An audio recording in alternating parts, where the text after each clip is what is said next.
And new tonight, a renewed call to remove the Emancipation Statue that has stood in Lincoln Park for well over a century now. D.C. Congresswoman Eleanor Holmes Norton wants it moved to a museum where people can also have the context of when it was placed there and why. Now, she doesn't like how a freed slave kneels before President Abraham Lincoln. D.C. News Now's Dave Laval talked with people about what should be done. I think it's a piece of history. I don't think it should be necessarily moved. Terrence Clark has not seen the Emancipation Statue.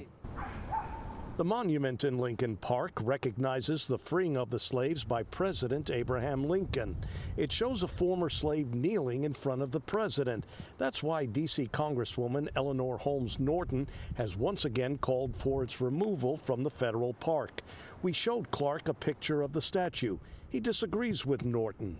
I think that history over time should be modified to hit accuracy, but I don't think it should be something that should be removed out of a national park. I think it's a dumb idea. I grew up on the Hill and I've been here my whole life, and it's just been a staple of the neighborhood. Celia Herdick has lived in this Capitol Hill neighborhood her whole life. The Emancipation Statue has been part of that, but Herdick believes it's time for the statue to go. It's the portrayal of it, I think. I don't think it's necessarily accurate. I think they should be standing next to each other rather than one above the other. The statue has stood in the park since April 14, 1876, which is the 11th anniversary of President Lincoln's assassination.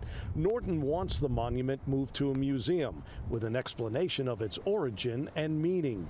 Clark wants to keep the statue where it stands, along with some improvements to reflect the significance of what it represents. It still marks a humongous win for Black people. In Lincoln Park, Dave Laval, D.C. News Now.